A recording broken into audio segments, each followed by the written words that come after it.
a martial arts movie podcast. I threw that shit before I walked in the room. Featuring drunken Thai boxer Will. Too bad you will die. The also drunken wrestler Mark. I said I don't want trouble. And drunken karate master Zero. You've lost your balls. And now, I know Kung Fu. You know, baby. Fists of Fail. Okay. Happy New Year's, everybody. Yay. Happy New Year's. Yeah, this is totally 2026 right now. We don't record these well in advance. We No, don't of do course that. not. I can't We don't- believe we just celebrated the new year.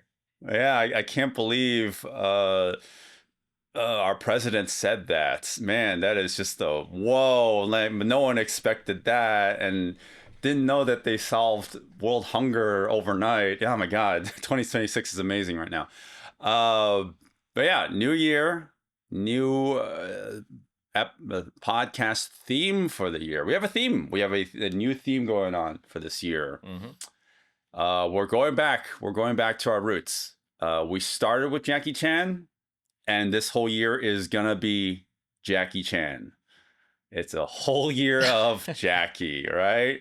Yeah, it's funny. If you've been listening to the podcast for 8 years now, then you've Jesus. probably heard us say this a few times. But basically, we said we would try our best not to cover Jackie Chan because we felt that was the easiest. He was the most easiest to cover, especially because you and I generally like his movies.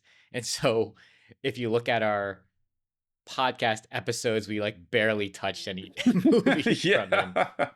There was one month where we did a whole bunch of Jackie Chan movies in a row because we were running out of we messed up with picking a theme, and so we pivoted.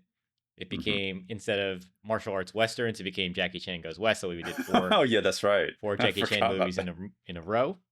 And then from there, we just kind of never covered them again. Yeah, yeah. With the occasional odd new releases. New release, yeah. Yeah. Which kind of rare for me especially because I typically duck a lot of his newer movies because they have varying degrees. I feel like lately he's starting to find his stride again. Weirdly enough, in his 70s.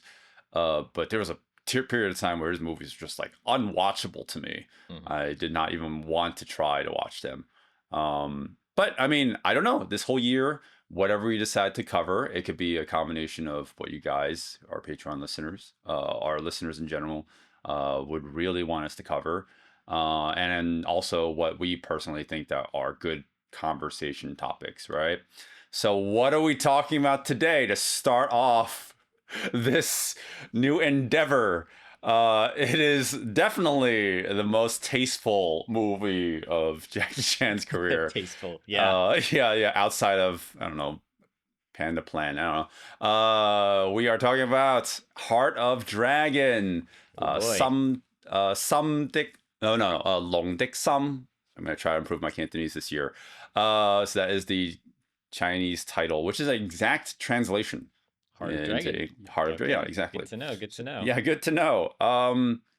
Directed by Sammo Hung.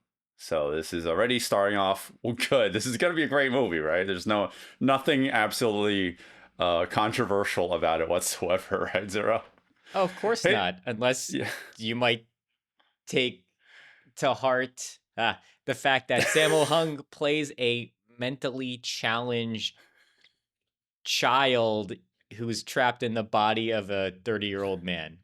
Well, not really trapped in the body. He is a 30-year-old man, but has the mental capacity of a child. Yeah. So Zero, tell me the story since you're already there. This is an odd one because the real story of this movie doesn't happen until maybe around the hour mark, which involves heist of the Queen's diamonds, apparently. That is actually the real story, the real plot of this movie. But for the first hour of this movie, you get Sammo Hung, who is a mentally challenged man. He has the mind of a child, and his brother is played by Jackie Chan. Jackie Chan is a police officer who dreams of becoming a seaman one day. And Yes. basically, the first hour of the movie is you get to know about their relationship, the struggles of living with somebody who has, you know, mental mental handicap, and the difficulties that he faces as somebody trying to take care of him, but then also the strange sort of comedic aspects they thrown in there to make the movie a little more lighthearted. Mm-hmm. It's a little all over the place, to say the least. And while I feel that maybe when they were writing the movie and trying to put it together, they weren't trying to be distasteful, I feel that because of the time period, 1985, just the how like the conservativeness of Asia is, and how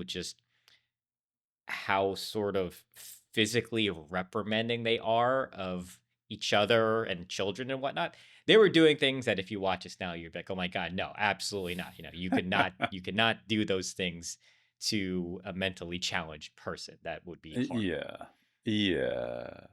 So yeah, well, you can not only can you tell from Samo's acting, because it's intentional that he's trying to act like Sean Penn was in I Am Sam, right? Like very much like going full Well, he whatever doesn't you have a want to say. lisp. He's just a child. I Yeah, sure. appreciate that he doesn't do anything that feels like it could be him mocking a mentally challenged person. He's just acting Sure. like a child, and Mm-hmm. he's not doing any sort of maybe physical disability. Like I'll Uh, I'll I'll give it I'll give the movie that much credit.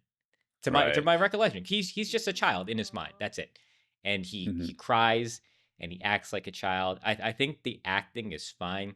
I think the writing around the scenarios that these brothers get into is where it could feel distasteful, and where it doesn't earn the heartfelt moments because of it.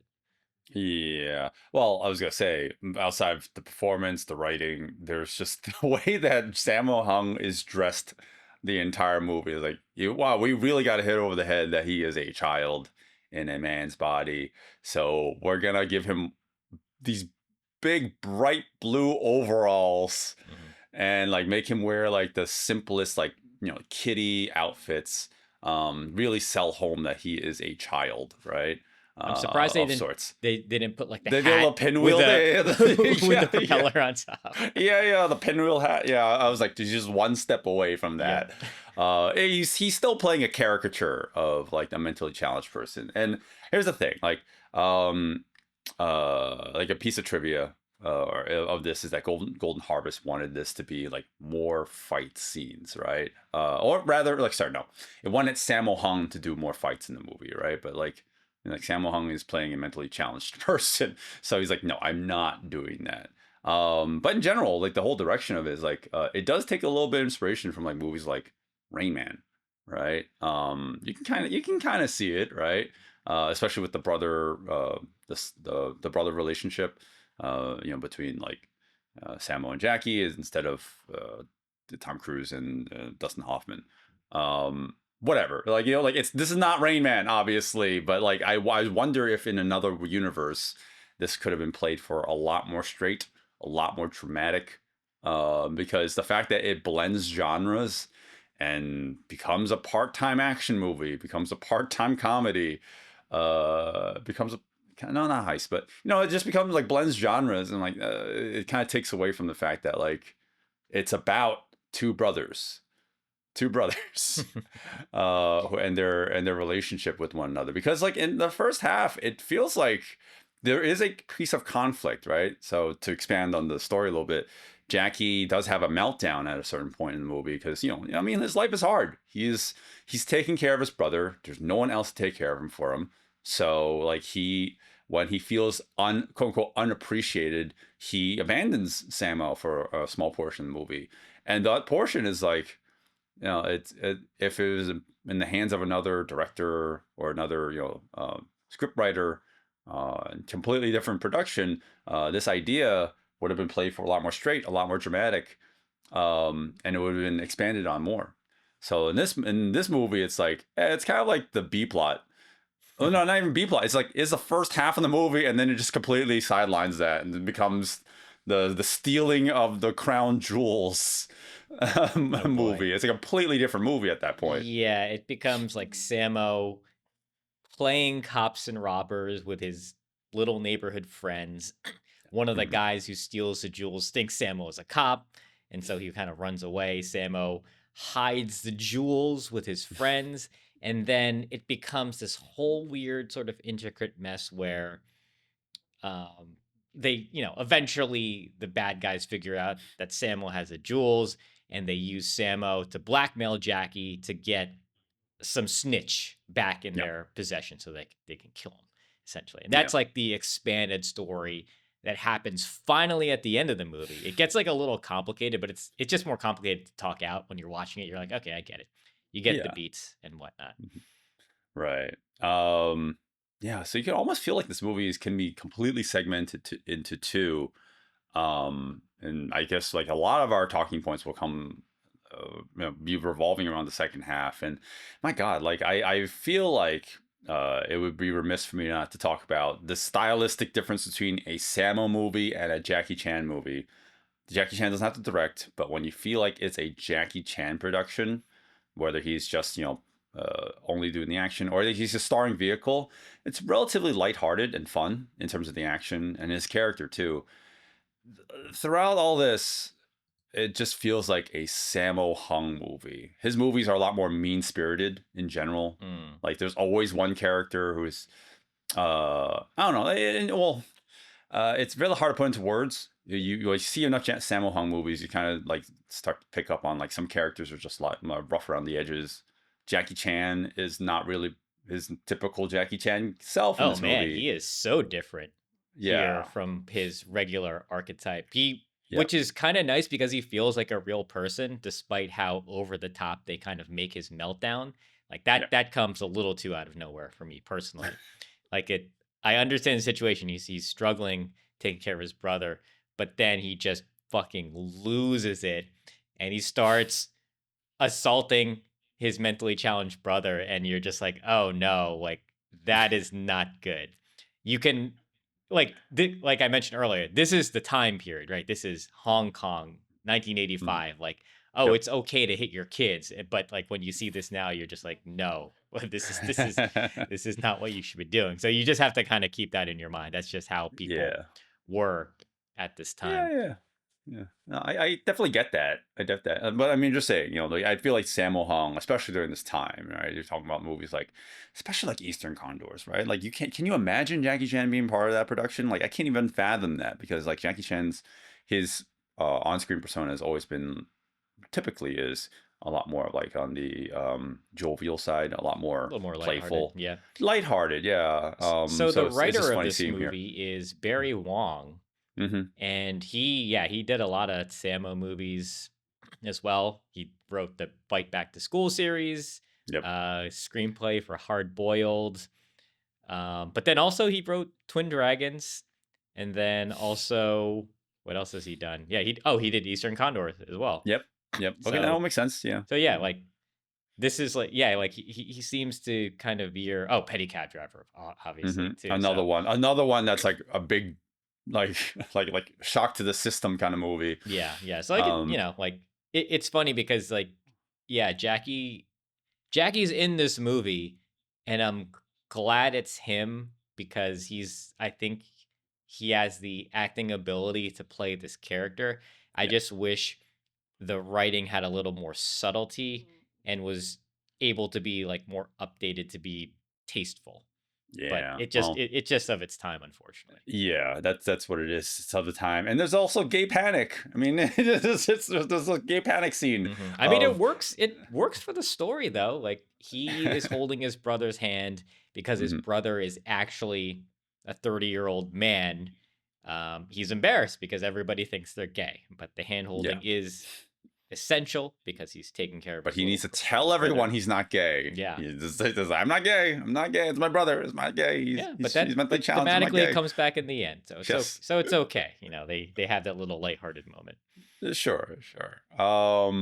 Yeah, so it's weird because like the first half, um I didn't find it too boring. You know, that's weird for me to say that. Like I if this kind of leaned into I don't want to beat a dead horse here, but that if it was just like more committed to the drama aspect and was a little bit improved in that regard, I actually found it like it could have been just touched up a little bit, and I would have been just as engaged.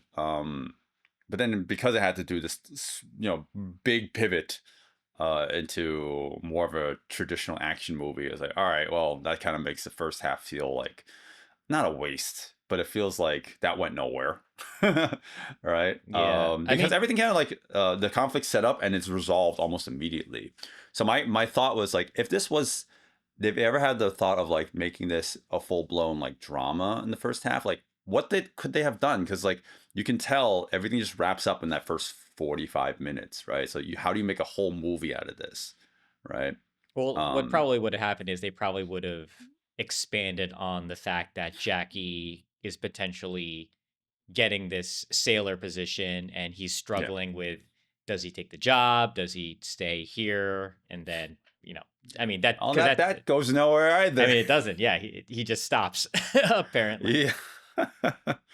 But I mean, the first the Yeah. first the first hour is supposed to set up the relationship. That's just Yeah. what it is. You set up all these characters, you set up how they're all involved, because Mhm. ultimately it's supposed to be that at the end, when they really pound it over your head that this is the dramatic Oscar bait moment, that it's In Hong Kong. in Hong Kong, it's properly set up so that you feel bad at the end of the movie.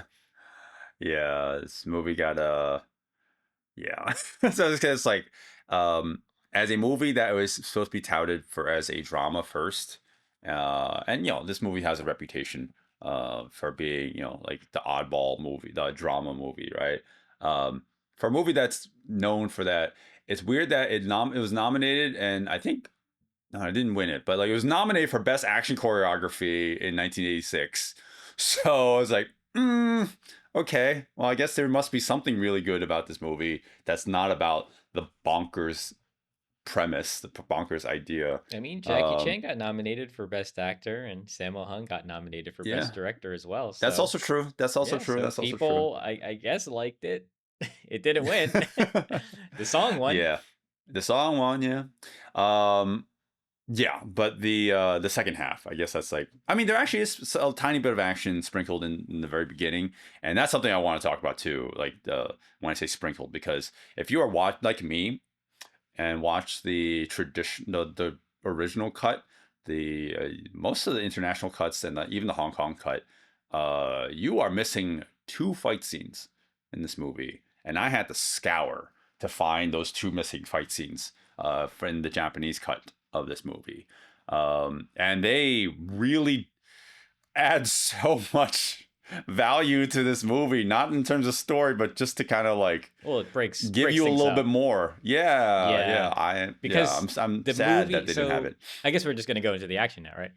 Yeah, Yeah. yeah, So yeah. Of like, course. so the movie opens with kind of like a mini action scene where you realize that the SWAT team are pitting two, you know, teams against each other, and they're like firing at each other, right?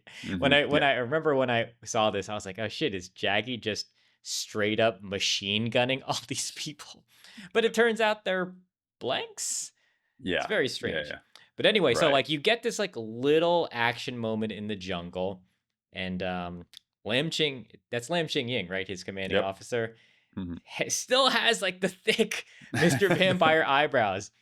Him and Jackie have a tiny exchange, Very like the small. Very, very tiniest small. exchange. I was like, oh man, that would have been cool if they could have elaborated on that. That would have been nice, but that's not really what it is. So you hmm get that one action moment in the beginning, and then if you didn't have the uncut version, you're not seeing anything hmm until probably the end of the movie, because Yeah. there's the two action scenes you mentioned. There is a very good fight in a hospital that Oh is yeah. Very good. I've never seen this fight before. Like I was just surprised. I was like, wow, this is a 80s Jackie Chan fight scene I've never seen before. hmm It took me by surprise, very snappy.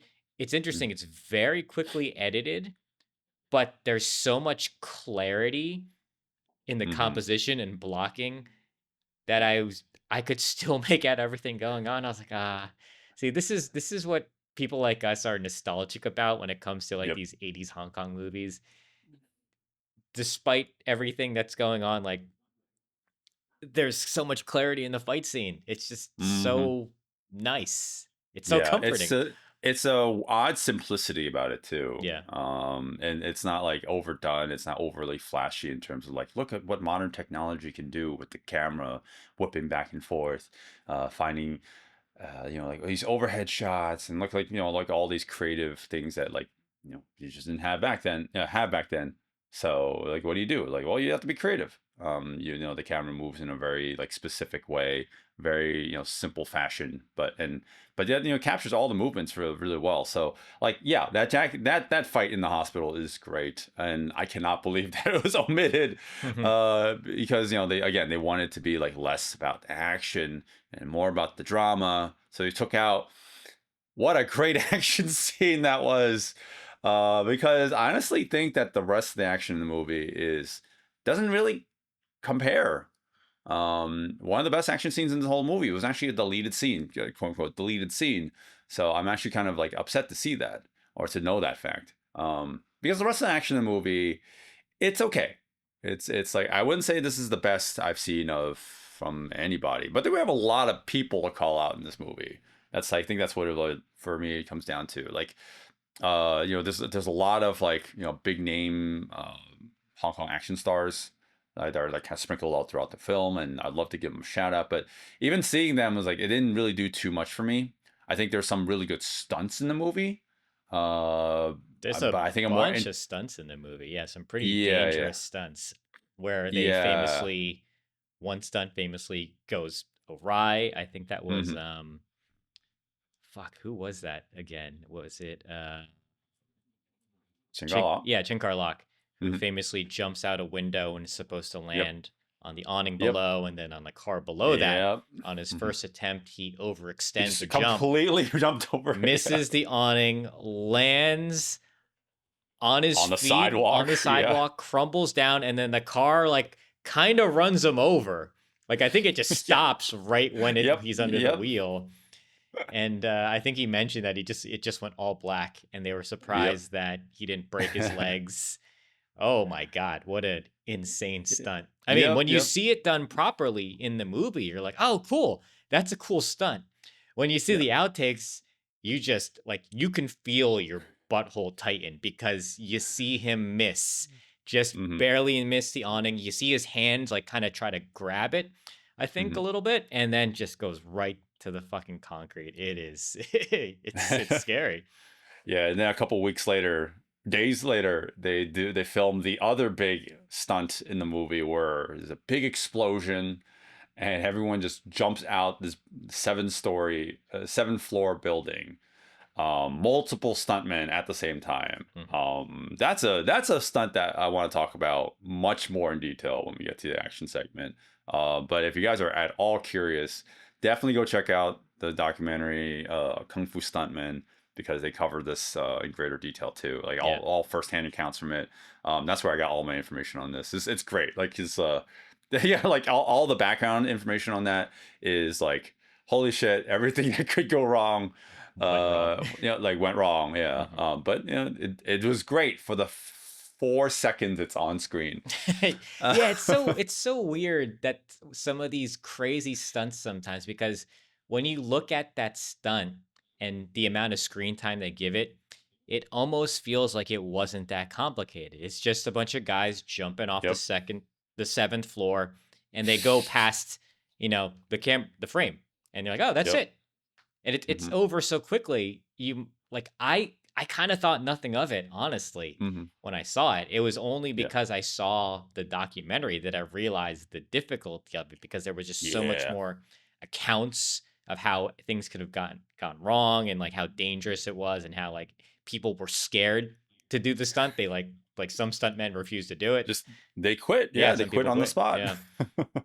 Yeah. I think that's like the way that's the way you end the movie, and that's literally how they end the movie too, Yeah. with this big, literal blowout. But as fight fans or fight scene fans, myself included, this movie is okay. It's okay. Again, it has that Samo quality to it. Samo Very likes the big hits. Yeah. You can Yeah. feel the pain in all these Yeah. hits and all these moves. He goes for hmm pain a lot. hmm And while I don't think this is on like the top of too many people's lists, people do cite the final fight between Jackie Chan and then Dick Wei. Dick Wei, who's very hmm famous as a hmm Hong Kong final bad guy. yes. I think the problem for me with this fight is they undercranked it too much. And Oh, okay. so I didn't have that issue, the but okay. speed of the fight just goes like 0 to 100, hmm and you're getting so much information. I'm just like, oh my god, like they are relentless, they are fighting so hard and so fast, and then it's kind of over. Like the pacing of the yeah. fight was not to my liking because they go hard and then it just kind of stops Sure. and then it's just Sure. over. I was like, oh, like I couldn't take that in. I feel like they could have paced it out a little better so it felt a little bigger. And then the final move in how he takes out Dick Wei, it feels like a love tap, even though Dick Wei does something that could be seen as very painful. Like the yep. move Jackie does, I was like, oh, that doesn't look Well, hard you at don't all. die to falling into foam bricks. um, yeah, yeah, because I was like, oh, Dick Wei versus Jackie Chan, like that's weird in my brain. Because, but like like once I saw it, I was like, I get, especially now that we do the show and having the pedigree of like knowledge that we currently have, it's weird. It's like because I think Dick Wei, I think like to your point, the final bad guy in these relatively more violent style action movies in Hong Kong versus Jackie Chan, who's a lot more playful. Minus like, even like the police story movies, like came out right around this time. Like, like even like when Jackie's like in his angriest in those movies, like it's still kind of playful, like it's like you don't see too much like over the like ultra violent, right? For the time being, Dick Wei, like in my brain, is like, yeah, he's the dude that hits fucking hard. Yeah. So it's like watching two people speak two different languages.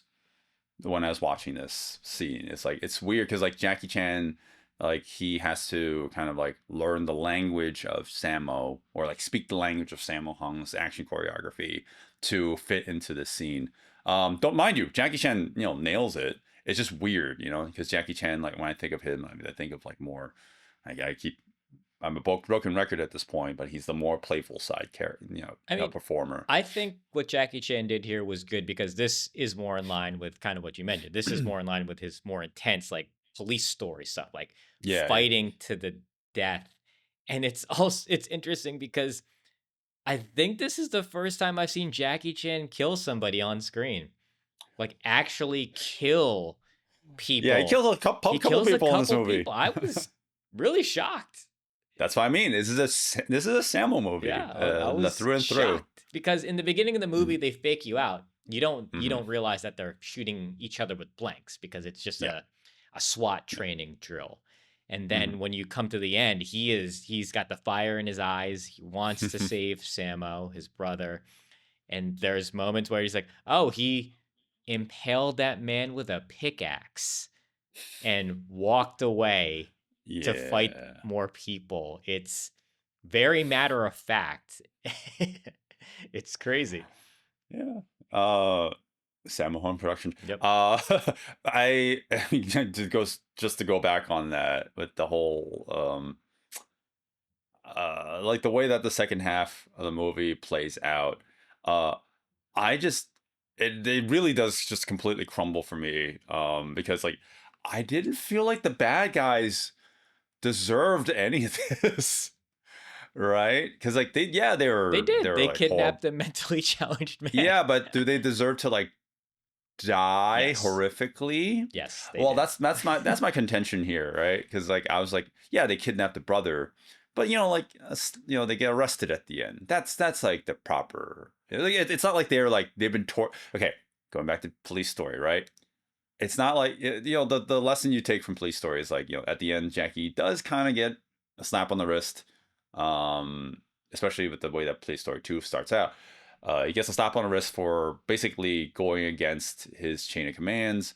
But if you watched Police Story, he was antagonized by the villains the entire movie. Yeah. You're just waiting for that, like, oh, I can't wait for Jackie to get his get his revenge on everybody. Yeah. And here it's like, oh, they kidnap his brother. And it's like, all right, Jackie Chan's gonna start stabbing people with rebar now. I'm like, whoa, that's a huge stretch there.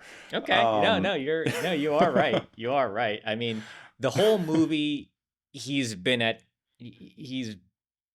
just a powder keg because the whole thing with Yeah. Samo, like he exploded with him, and then it's just been like a back and forth. So you knew something was gonna get set off, and the fact that they kidnap his brother, it's like, yeah, now he's pissed. But the problem is, should he be killing them?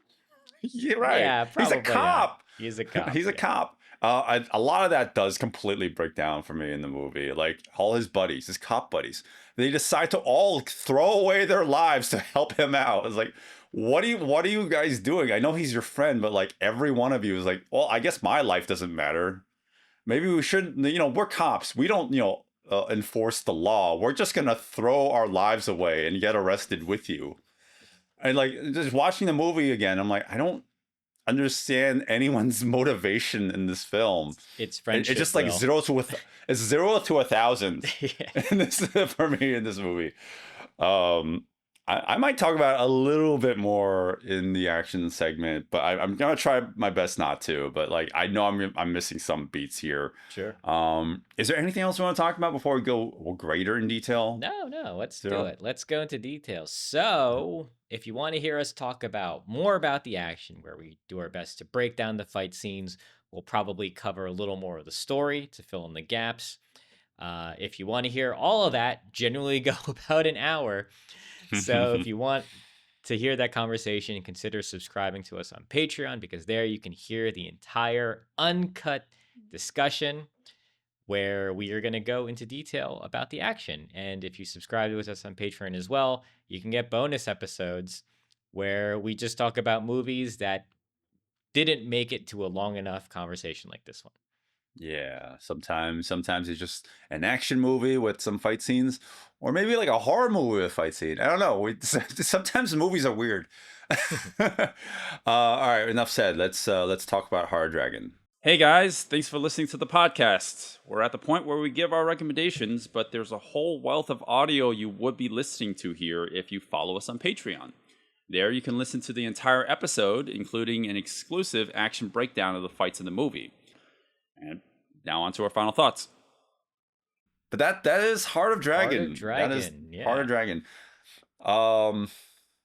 Yeah, it's been a while since I watched it. It was almost like a first time viewing experience watching this again too. But I remember it being more like like skin crawling, kind of like insensitivity radar going off kind of experience. But like watching it again, like it's not so much that.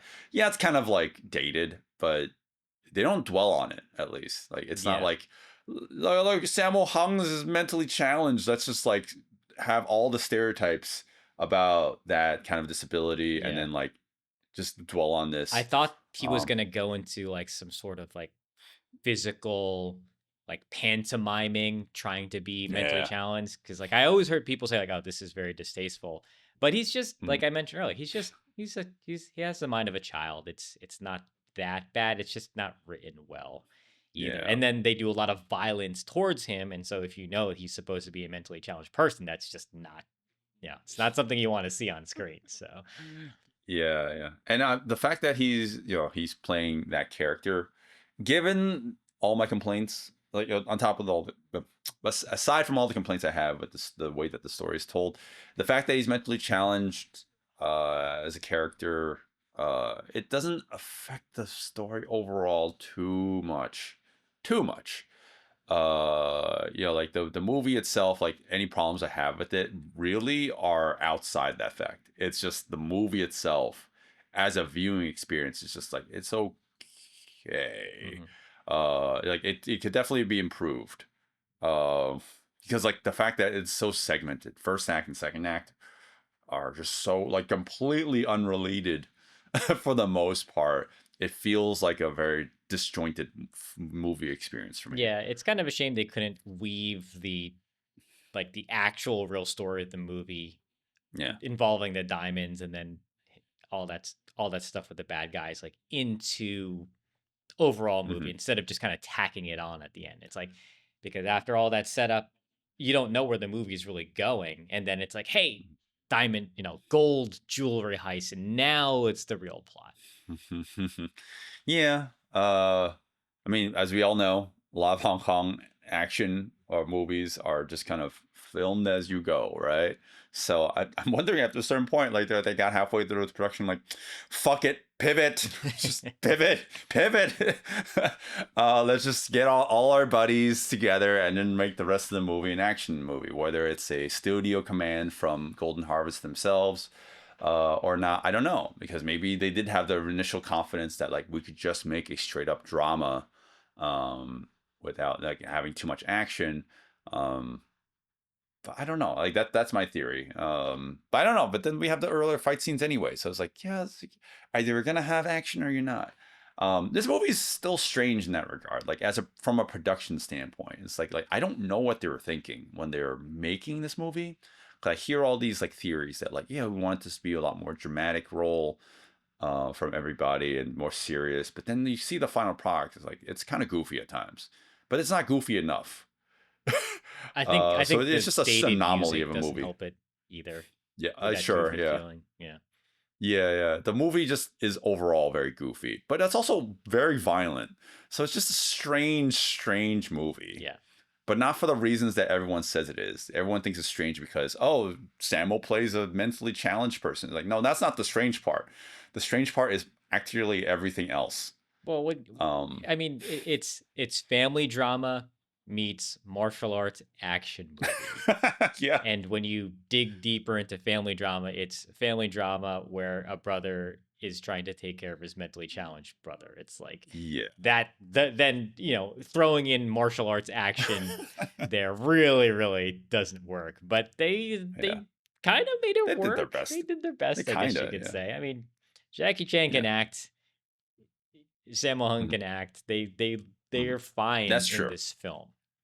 That's true. It's just the story is not that great.